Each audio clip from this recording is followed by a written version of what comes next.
Okay, bumili lang ako dito ng 1 cati na shrimp, tapos 2 vermicelli, binabad ko lang to sa mainit, tapos garlic, yan ang mga kailangan natin.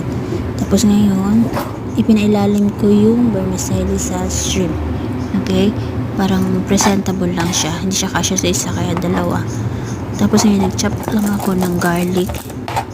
Imimins mo yung garlic, tapos i-ano mo siya sa ibabaw. Ilalagay mo siya sa ibabaw, tapos i-steam mo lang ng 5 o 7 minuto ito kasi mabilis lang ang shrimp pag nakita mo na nag-iba ng kulay. Tapos magpainit ka ng mantika, tapos pag mainit na yung mantika, ibuhos mo siya din sa natapos mo na steam na shrimp. Magtira ka ng konti, tapos magano ka ng toyo, 3 kutsara, tapos 1 kutsara ng asukal. Tikman mo rin kung nasa iyo kung gaano, parang nag-aagaw ang alat at saka tamis. Tsaka mo ito, pag ganito, ibuhos mo ulit dun